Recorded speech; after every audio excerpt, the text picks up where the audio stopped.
وہی عمل آپ کر سکتے ہو جو اللہ کے رسول نے کیا ہے یا کرنے کی اجازت دی ہے۔ 15 شعبان کو 15 شعبان کی رات کو بہت سارے لوگ قبرستان کی زیارت کرتے ہیں اور صدقات و خیرات کرتے ہیں اپنے انڈیا میں، اور پوری رات تہجد میں گزار دیتے ہیں۔ اگر آپ پوری رات رمضان کے آخری 10 دنوں کے علاوہ پوری رات کبھی بھی عبادت کرنا اللہ کے رسول سے ثابت نہیں، چنانچہ نہیں۔ ڈاکٹر صاحب نے بتلایا قبرستان میں موم بتی اور چراغاں بھی کرتے ہیں، اور میں 2 قدم آگے بڑھ کے اپنے آنکھوں دیکھا حال بیان کرتا ہوں، قبرستان پہ لے جا کر کے بہترین کھانا بھی پکا کے بہت ساری جگہوں پر رکھتے ہیں، اور کہتے ہیں 15ویں شعبان کی رات یہ مردوں کی عید کی رات ہے، آج مردوں کی روحیں آئیں گی۔ یہ چیز ہے کہ نہیں ہے؟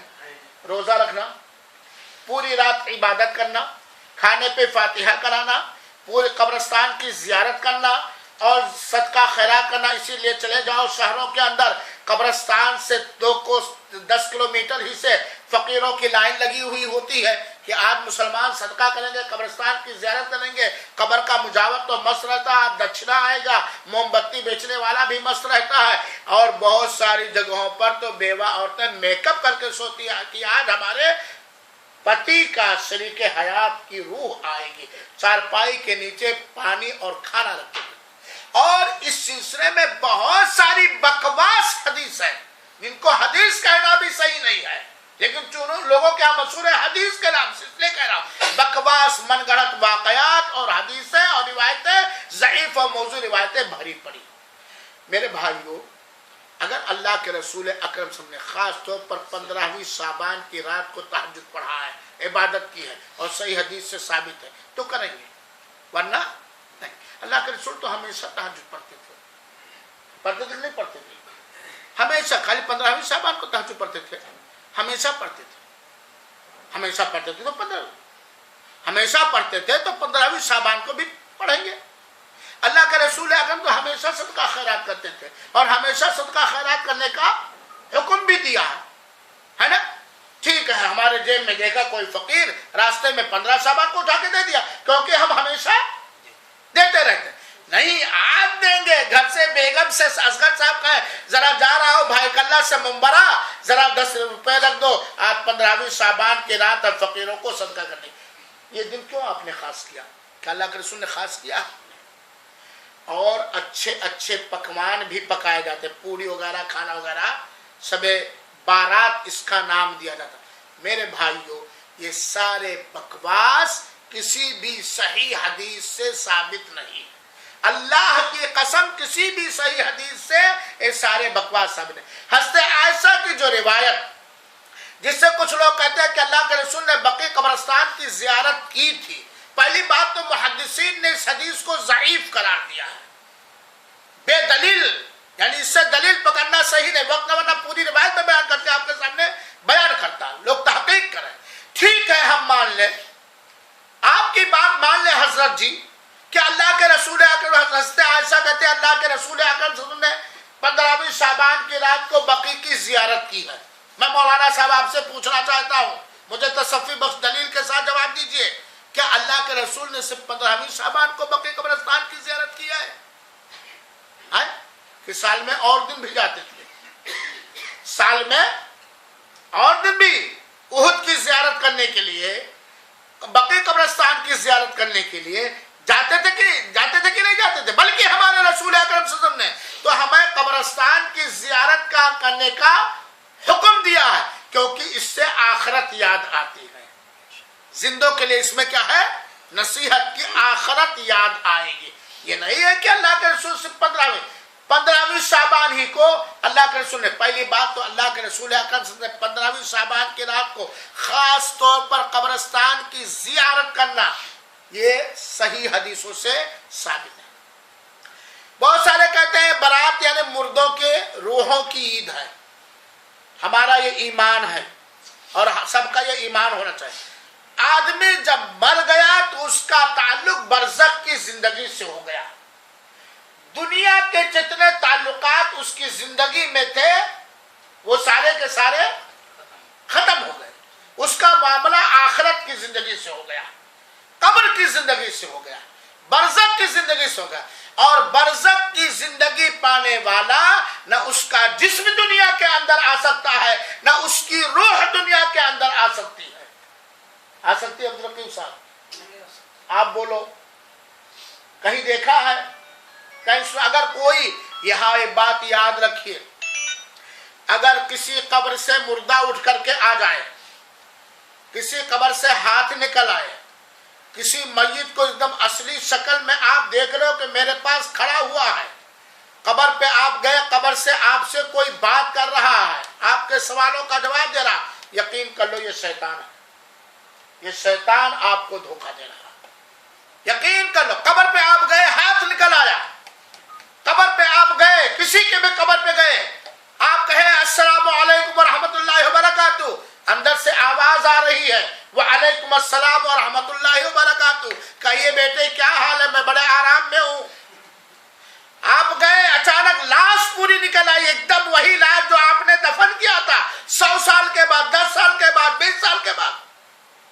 آپ یہ یقین کر لیجئے یہ شیطان نے ہمارے مرے ہوئے آدمی کی شکل اختیار کر کے ہمارے ایمان کو بھٹکانے کے لیے, ہمارے عقیدے کو خراب کرنے کے لیے شیطان ہے. شیطان میت برزخ کی زندگی میں جانے کے بعد, آخرت کے دور میں جانے کے بعد کبھی بھی وہ دنیا کے اندر نہ اس کی روح آ سکتی ہے اور نہ ہی اس کا جسم آ سکتا ہے. روح یا جنت میں ہے اس کے عمل اور ایمان کے حساب سے اعلیٰ علیین کے اندر, یا جہنم میں ہے اس کے عمل کے حساب سے سجین کے اندر, اور اللہ کی نعمت یا اللہ کا عذاب اس کے روح کو بھی پہنچ رہا ہے اور اس کے جسم کو بھی پہنچ رہا ہے. عذاب اور ثواب روح اور جسم کو دونوں کو ہوتا ہے. اللہ تعالیٰ ہر چیز پر قدرت رکھنے والا ہے.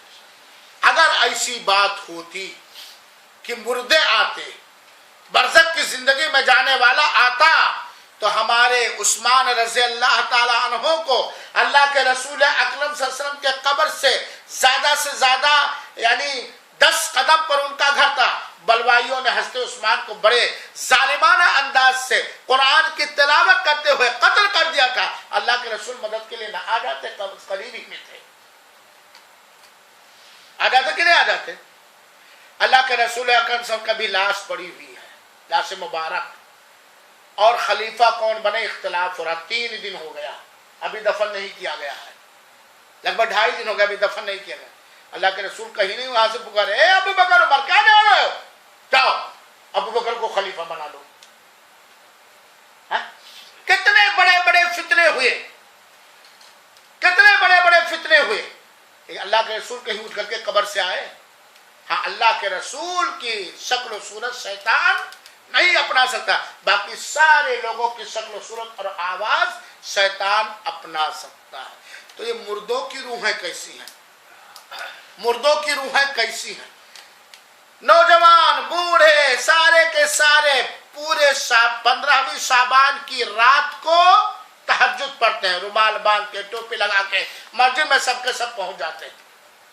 پہلی بات تو یہ جائز نہیں, بدعت نہیں. اور دوسری بات یہ ہے, اے دنیا کے سنی مسلمانوں, اے دنیا کی سنی عورتوں, کان کھول کر کے سن لو, صحیح مسلمان وہ ہے, پکا مسلمان وہ ہے, اللہ والا بندہ, نیک بندہ وہ ہے جو توحید کو اپنائے, اپنے عمل کو نبی کی سنت کے مطابق ڈھالے اور 5 وقتہ نماز کی پابندی کرے. میں پوچھنا چاہتا ہوں, آپ فرض نمازوں کو چھوڑے رہو اور تہجد کو ڈیلی پڑھو, کوئی فائدہ ہوگا؟ آپ 5 وقتہ نماز کو پڑھو, تہجد کو پڑھو, لیکن 5 وقتہ نماز یا تہجد اپنے طریقے کے حساب سے پڑھو, اپنے بنائے ہوئے وقت کے حساب سے پڑھو, اپنے مفتی یا پیر پلنگر کے بنائے ہوئے طریقے کے حساب سے پڑھو. نبی کے طریقے کے خلاف وہ قبول ہوگی؟ آئیڈیل کون ہے؟ سارے صحابہ کے لیے نمونہ کون؟ سارے تابعین کے لیے نمونہ کون؟ تابع تابعین کے لیے نمونہ کون؟ ولیوں کے لیے نمونہ کون؟ مولویوں کے لیے نمونہ کون؟ مفتیوں کے لیے نمونہ کون؟ پیارے حبیب صلی اللہ علیہ وسلم, لقد کان لکم فی رسول اللہ اسوۃ. اب آپ کہتے ہوں گے کہ اتنے زمانے سے میں دیکھتا چلا آیا ہوں، اگر وہ بھی تو کوئی مولوی ہی ہے، وہ بھی تو عالم ہی ہے، وہ بھی تو مفتی ہی ہے، وہ لوگ کیسے بیان کرتے ہیں شعبان کے مہینے میں اور وہ لوگ بھی تو حدیث پیش کرتے ہیں۔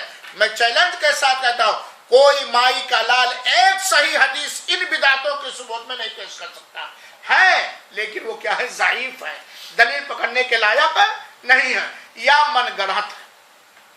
تیسری بات، کیا یہ ہمارے ہندوستان اور پاکستان کے مولوی جو رجب کا کنڈا بھراتے ہیں، جو شب معراج منواتے ہیں، جو شب بارات مناتے ہیں، یہ دین کے طور پر کروانا چاہتے ہیں یا لوٹنے کے لیے کروانا چاہتے ہیں؟ یہ لوٹنے کے لیے کروانا چاہتے ہیں۔ یہی مولوی جو نبی کریم صلی اللہ علیہ وسلم کی سنت سے ثابت ہے اس کو ہائی لائٹ نہیں کرتے، اس پر نہیں دیتے۔ آج بہت سارے ملکوں میں جہالت کی وجہ سے، عورتوں میں دین اور عقیدے کے تعلق سے جہالت اور نادانی کی وجہ سے اور شرک اور بدعت کی وجہ سے، جس سماج کے اندر شرک عام رہے گا، جس سماج کے اندر بدعت عام رہے گی، خرافات عام، اس سماج کے لڑکے اور لڑکی کبھی بھی ہندو بن سکتے ہیں، کبھی بھی عیسائی بن سکتے ہیں، کبھی بھی یہودی بن سکتے ہیں، کبھی بھی دہریہ بن سکتے ہیں، کبھی بھی کمیونسٹ بن سکتے ہیں، لیکن جس سماج کے مسلمان لوگ صحیح عقیدے پر رہیں گے، صحیح عقیدے کا علم حاصل کریں گے، صحیح سنت پر رہیں گے، صحیح سنت کا علم حاصل کریں گے، شرک سے دور رہیں گے، بدعت سے دور رہیں گے، خرافات سے دور رہیں گے، ان کے لڑکوں اور لڑکیوں کو کوئی ہندو نہیں بنا سکتا ہے۔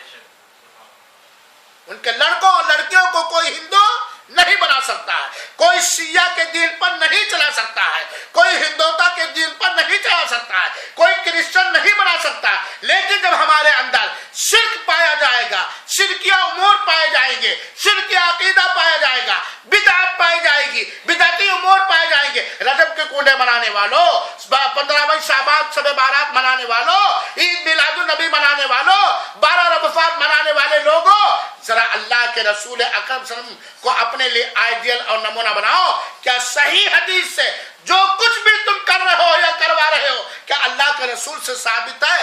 اللہ کی قسم نہیں ثابت ہے۔ لہذا جب ہمارے لیے آئیڈیل، ہمارے لیے نمونہ، ہمارے متبع جن کی اتباع کرنی ہے، جن کی اقتداء کرنی ہے، اللہ کے رسول ہیں اور ان سے ثابت نہیں ہے تو ہم اس کو نہیں۔ سنت کی پیروی کرنے میں فائدہ ہے، بدعت کو چھوڑنے اور بدعت کے انکار کرنے میں فائدہ ہے۔ اور یہ بات جان لو، جب کوئی سنت ختم ہوگی تو اس کے جگہ پر بدعت پیدا ہوگی۔ اللہ کے رسول کی سنت ہے کہ شعبان کے مہینے میں زیادہ سے زیادہ نفلی روزے رکھو۔ اللہ کے رسول کی سنت ہے ہر جمعرات کو روزہ رکھو۔ اللہ کے رسول کی سنت ہے ہر سوموار کو روزہ رکھو۔ اللہ کے رسول کی سنت ہے کہ محرم میں 9-10 کو روزہ رکھو۔ اللہ کے رسول کی سنت ہے کہ ذی الحجہ کے شروع کے 10 دنوں میں جتنا روزہ رکھنا چاہو رکھو اور خاص طور پر عرفہ کا روزہ رکھو۔ اللہ کے رسول کی سنت ہے کہ 13 عربی تاریخ کے حساب سے 13، 14 اور 15 کو روزے رکھو۔ اللہ کے رسول کی سنت ہے کہ جب بھی موقع ملا، بلا وقت خاص کیے ہوئے، بلا دن خاص کیے ہوئے، بلا رات خاص کیے ہوئے، جب بھی موقع ملا قبرستان جاؤ اور قبرستان جاؤ اور یہ دعا پڑھو، السلام علیکم اہل الدیار من المؤمنین والمسلمین انتم سلفنا ونحن بالاثار، اور اپنے لیے آخرت، مردوں کے لیے بخشش و مغفرت کی دعا کرو۔ قبرستان کہا گیا ہے، مردوں کے لیے بخشش اور مغفرت کی دعا کرو اور اپنے لیے آخرت یاد کرو۔ اللہ کے رسول اکرم صلی اللہ علیہ وسلم نے اور قرآن مجید نے ہر حال میں صدقہ خیرات کرنے کا حکم دیا ہے، قریبی رشتہ داروں پر خرچ کرنے کا حکم دیا ہے، ایتام اور بیوہ کا خیال رکھنے کا حکم دیا، سب کچھ حکم دیا۔ لیکن ان عبادتوں کے لیے آپ کوئی دن خاص کریں، کوئی رات خاص کریں، کوئی وقت خاص کریں، کوئی طریقہ خاص کریں، کوئی گنتی خاص کریں، کوئی کیفیت اور صفت خاص کریں۔ اس خاص کرنے کے لیے کیا ہونا چاہیے؟ دلیل۔ عبدالرقیب بھائی، عید کی نماز 1 شوال کو اللہ کے رسول سے ثابت ہے۔ عید کی نماز کس شوال کو ثابت ہے؟ 1 شوال، رمضان کے بعد جو مہینہ آتا ہے شوال آتا ہے۔ آپ اگر 2 شوال کو پڑھیں اور آپ جھوٹی بکواس من گڑت پیروں ولیوں ڈھکوسلا بازوں کی بات دلیل میں پیش کریں تو ہم آپ سے کہیں گے کہ اللہ کے رسول نے کس دن عید کی نماز پڑھی؟ 1 شوال کو، 1 شوال کو، 2 شوال کو نہیں، 10